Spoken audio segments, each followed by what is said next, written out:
Hey everyone, welcome to the Angry List. I am Angry Larry. Tonight, January 5th, 2016, marks the debut of TNA Wrestling Impact on Pop TV. While TNA has some things going for it, namely the rise of Ethan Carter III, the breakout performance of Drew Galloway, and the resurrection of Matt Hardy, it has too much not going for it and has helped hurt the company and almost put it out of business. This video is my top 10 things TNA needs to do heading into 2016 to be a competitive and overall watchable federation for its fans. Keep in mind, I made this list over the last several weeks of 2015. Some events have happened since then to make my proposed solutions unattainable or impossible. I have revised the bullet points of the list a bit to reflect on these proposed suggestions and added newer ones where I could. Before we start, some honorable mentions. TNA needs to remove Dixie Carter as on-air talent and perhaps use a legend as a GM or as an administrative role. They also have the need for more live pay-per-views and specials to complement their TV show consistently. And last, they really need to find a way to reduce the number of TV tapings they do, including taping so far in advance. It needs to be within a month or 6 weeks at the most. But as a reminder, please leave your comments about these or any other topics related to this countdown below, or direct them to me at Twitter, which is also linked below. With that said, let's move on to the rest of the countdown. At number 10, they need to get rid of the six-sided ring. Nothing in TNA is more awkward than when a wrestler tries a routine Irish whip and their opponent has to adjust themselves towards a particular side of the ring. It often looks sloppy. It makes the matches, even with the fast-paced talent of the X Division, look slow. The spots specific to a six-sided ring are virtually non-existent, and the normal spots have a chance to look less authentic. Plus, the wrestlers who are coming into TNA for the first time have mostly trained and lived their careers inside a four-sided ring. Why be different just to be different? Go back to a traditional ring. It will not hurt the product. Number 9. TNA needs to find a way to introduce better music into their product. I mean, don't get me wrong, Megatron by Crazy Town is a cool song. It has a great beat and groove to it, but if you watched the World Title Series and that song did not get on your nerves, then you probably watched Impact Wrestling with closed captioning on. This song was the background music on everything they did, and for months. It wore out its welcome. TNA needs rocking new theme songs and intro music, especially with regard to wrestlers' themes. They need to move away from the 1990s style of public domain and rip-off covers based on popular songs and create more original tracks for themselves. But like I mentioned in the beginning, I made this list and wrote most of its content in late 2015. Recently, a track by Billy Corgan of Smashing Pumpkins fame wrote a new theme song for Impact Wrestling titled Roustabout. But it is worse than Megatron. In fact, it feels like a song you'd listen to at a planetarium when you learn about constellations, and not a song you get hyped about wrestling. If we look at a few other theme songs wrestling promotions have used over the years on TV or DVD, Shimmer Like a Girl by Veruca Salt for Shimmer Wrestling, obviously. WWE, or then WWF, used Beautiful People by Marilyn Manson, and more recently they used Burn It to the Ground by Nickelback. NXT had Welcome Home by Coheed and Cambria, and Ohio Valley Wrestling used Bodies by Drowning Pool. All these songs rocked. They pumped you up. They made you feel things. They made you want to body slam your Macho Man wrestling buddy into the couch. This new Billy Corgan track doesn't. Let's hope they change it to something more powerful quickly, as I know Billy Corgan is involved with TNA as well as being a rock legend. I felt he created this song more to express himself artistically than create it specifically for the program. And TNA needs that. They need their own sound and soundtrack. And speaking of having their own sound, number 9 in the countdown, they need better announcers. This topic has been going on in my head for a while, and when I thought of things TNA needed the most, it was the first thing that popped into my mind. And when thinking about who they can use, Mauro Ranallo was the leading candidate, and I wish I made this video sooner, as I would have looked like a genius since Morrow signed with the WWE and is now the new announcer on SmackDown. So obviously he was a good candidate. Now, Josh Matthews is okay. He's a nice B-show announcer, but not a voice of a product. In many ways, I loved TNA originally because of Don West, as silly as that sounds. And I do look forward to hearing him call matches in Global Force Wrestling.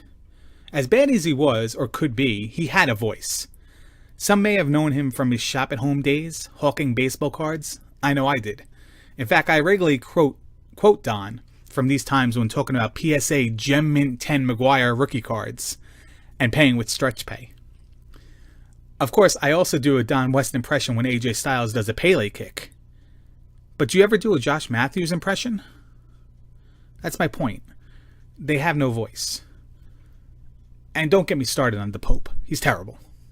He puts himself over too much, ruins the English language to the point where it distracts from the performers in the ring. And is he a heel? Is he a face? Does he call it like it is? No matter what, he's a distraction and does not enhance the product. TNA needs a new, fresh to wrestling announcer who is good at play-by-play and complement with a legit heel color man. But I have no idea who it could be. Michael Schiavello? Maybe. But would American fans want to hear an Australian announcer? As weird as that sounds, I don't know. I don't like watching soccer with British announcers for some reason. They speak English, but it's a different accent to the English, so oftentimes I'm left wondering what they said. Maybe that's me, but I'm more comfortable with American announcers for an American product. If I'm watching the English Premier League, yeah, I want the tradition. I want the British announcers then, but if I'm watching an American product or Major League Soccer, I like American announcers, but I don't know if the fans would take to him too much. But then obviously I don't even know beyond him who it could be. And I think the right answer is probably someone who's not on the list of candidates. Someone who comes from outside the wrestling industry and from more of a traditional sports play-by-play world. And just off the top of my head right now, Rob Stone of Fox Soccer fame. I don't know. He called PBA bowling for a long time. Prior to that, he did Major League Soccer on ESPN, and I don't know. I think he's quirky enough to be okay at it, but I don't know if he would take it seriously or bring it or make it reputable at all. But that remains to be seen. If you have any suggestions, I'd love to hear them. Again, please leave comments. Number 7. Acknowledging history. Now, this is something that very few wrestling companies have done, and no one really embraced it like maybe they could have, since all different wrestling companies consider the other wrestling companies competition. TNA should take this reboot opportunity and try to do something that no other televised wrestling company in the United States does right now, and that is to talk about and display the resume of their talent. Who won what championships and where in their career? If someone's new, where did they grow up and wrestle out of? Who did they defeat in their time there or associate themselves with? TNA used to be bad with putting over WWE stuff so much and try to gain popularity and ratings that way. So maybe it's time to put over the wrestlers based on their past instead. As a fan, it would be cool to know where some of these newer wrestlers started their career, or even their former wrestling names. I admit this caters a bit to the smart marks, but it can still be a cool bonus for a casual fan, especially younger ones who crave more of wrestling knowledge, as I did back in the mid-'80s with all my wrestling magazines and the top 10 lists in the back, more notably. Plus, there's a form of instant credibility if they mention someone beat someone else in their career.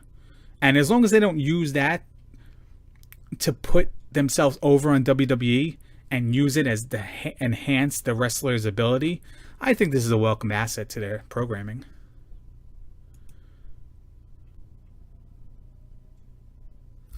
Number 6, coopetition, competitive competition. And look, I will not pretend to know what it takes to finance and own a wrestling company, but in my mind there exists a way to save money on running house shows by outsourcing your talent to other promotions to hold TNA matches on their events. It seems like a win-win, as wrestlers can make more money by having more guaranteed bookings and selling their own merchandise at these events. The partner independent organizations will have better stars in their card and an assumed higher gate as a result.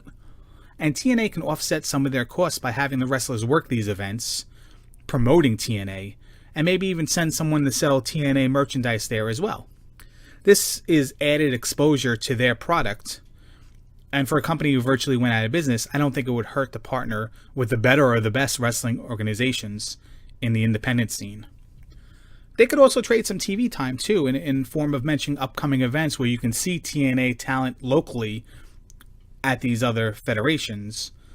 The other company would be promoting TNA in their own way through their advertising, and surely it's a better way to get people interested or aware of TNA than not running any house shows at all. Number 5. Cease hiring all former WWE talent because they worked in the WWE. Now, I did not see where this was mentioned, but I've heard they've already stated that they would not do something like this going forward. But TNA really does need to stop hiring every John, Dick, and Brodus Clay that gets released from the WWE. Listen, there are certainly people you could hire if released by the WWE in the future, but padding their roster with any ex-WWE superstar just for the sake of it was a highlight and a downfall of people caring about TNA as a viable company. Not to mention the costs involved with it that TNA seem to have not recovered from yet.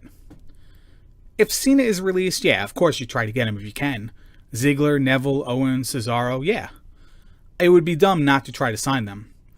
But let's say Orton, or Ryback, or Big Show, Kane, Jack Swagger, if they're released, TNA has to pause and think about if it benefits the company or not, or if they're just adding higher priced talent on their payroll. Does Jack Swagger bring any name recognition? Well, maybe. It's certainly debatable. He isn't the best wrestler, but if someone watched WWE, they know who he is. Knowing TNA, they would repackage him as the all-Patriot Patriot, Swag Jagger, and no one would take him or TNA seriously. And that's part of the problem. WWE talent is established through the name they use in WWE, and only in rare cases has someone come from the WWE and gone over in TNA. Christian did. Angle, of course. And you can make a case for Drew Galloway in this group too. EC3 is a superstar now, but he was too limited in his NXT WWE days to consider somebody who has been a WWE hire that has worked out for TNA. They need to learn a lesson here. They need to go after the younger superstars of tomorrow while mixing in a few younger, unemployed WWE guys with upside, if they can. Number 4. An overhaul of the X Division. Now, maybe this is my ignorance of TNA during the Destination America era, but the X Division was once my favorite part of TNA. Daniels, Styles, Samoa Joe, Shelley, Sabin, even Amazing Red, Michael Shane, Frankie Kazarian. Whenever a combination of these guys wrestled, I wanted to watch. Now with Manic, Tigre Uno, Mandrews, DJ Z, I really do not feel drawn to the TV. In fact, I really tune out. It is time to reboot the X Division and see if you can bring in top North American lightweights established from various indie promotions and mix in a few overseas guys as well. The core of this division really ruins the overall program when it should enhance it and try to one-up it. These matches, as spot-festy as they can be, should always feel like the match of the year candidates and steal the show, or at least they have in the past. They need to find the way and the wrestlers to recreate that feeling. But as an aside, more Grado, please. Number 3, the Knockouts.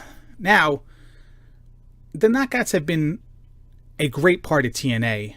They've hired females who could wrestle for the most part and have had very good matches. But along with the revamping of the X Division and the new TV channel that they're on, this division could use some retooling as well. You don't have to completely overhaul it though, Because the Dollhouse is pretty solid, even if Taryn Terrell is done with TNA and Rebel takes over as their leader. Gail Kim is a top superstar, but the rest of the division is stale to me, and does need to be changed. A lot of those knockouts are there lingering from their prime in the company, and not a lot has been done to make new stars. And again, don't get me wrong, these other knockouts are good, but TNA has just recycled the same knockouts over and over again, keeping them off TV, or after a period of time of them being unemployed, bringing them back. They need to look at other promotions like Shine or Shimmer, and try to sign somebody who will be the new Gail Kim, instead of promoting a division of knockouts who rotate who's on top and never changes. Some names to throw out there. Santana Garrett is a great start. She's been there before. Can you sign Leva Bates to a contract? She's blue pants in NXT, but she doesn't have a contract with NXT. She works on appearance. She works very well with Mia Yim or Jade in TNA and some others. What about Cherry Bomb and Kimberly when Cherry Bomb's healthy? Taylor Hendricks? Even Kelly Skater. Sure, some of these women have had matches in TNA before. Leva Bates in NXT almost recently, or in Jeff Jarrett's Global Wrestling Federation. But if they are available to be put on the contract now or in coming months, it should go a long way to making this division the staple in women's wrestling like it once was. And big emphasis on the wrestling. They have the wrestlers to be the best women's wrestling division in the United States, at least, or on TV. Number 2, getting rid of the Crash TV style of Impact Wrestling. Now, to give TNA some credit here, 2015 ended with less Crash-style TV style of booking. That was probably mainly due to the fact that they pre-taped shows so far in advance in such a short period of time that real storylines could not be sustainable.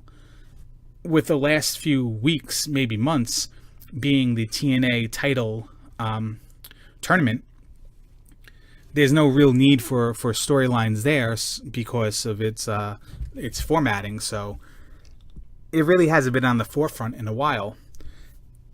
But can we please have no more crap that insults our intelligence moving forward? Pushing girls onto train tracks, calling out Donald Trump. Can we have storylines where wrestlers hate other wrestlers for wrestling reasons? Or for competition purposes? Does everything need an eccentric, over-the-top story associated to it? I get that they're trying to book as an alternative to WWE, but obviously that didn't work. It's never worked. Or they wouldn't have been so close to going out of business. The deal with Pop TV is your lifeline, TNA. If you want to have a wrestling promotion, try to book wrestling programs and not telenovelas. And number 1 on the list.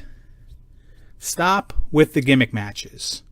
Yes, this incorporates itself a little bit in the Crash TV style, but with that I was talking more about backstage production and segments. Here I'm talking about in-ring segments. Please, I've had enough with gimmick matches in TNA. Let the wrestlers win or lose based on their own merit.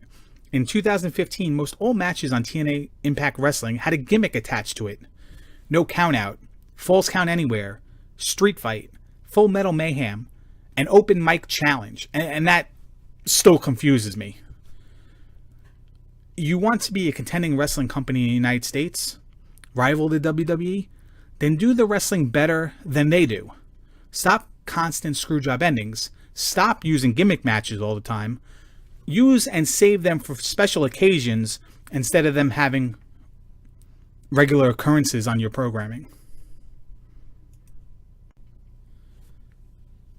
And that concludes the 10 things TNA needs to do in 2016.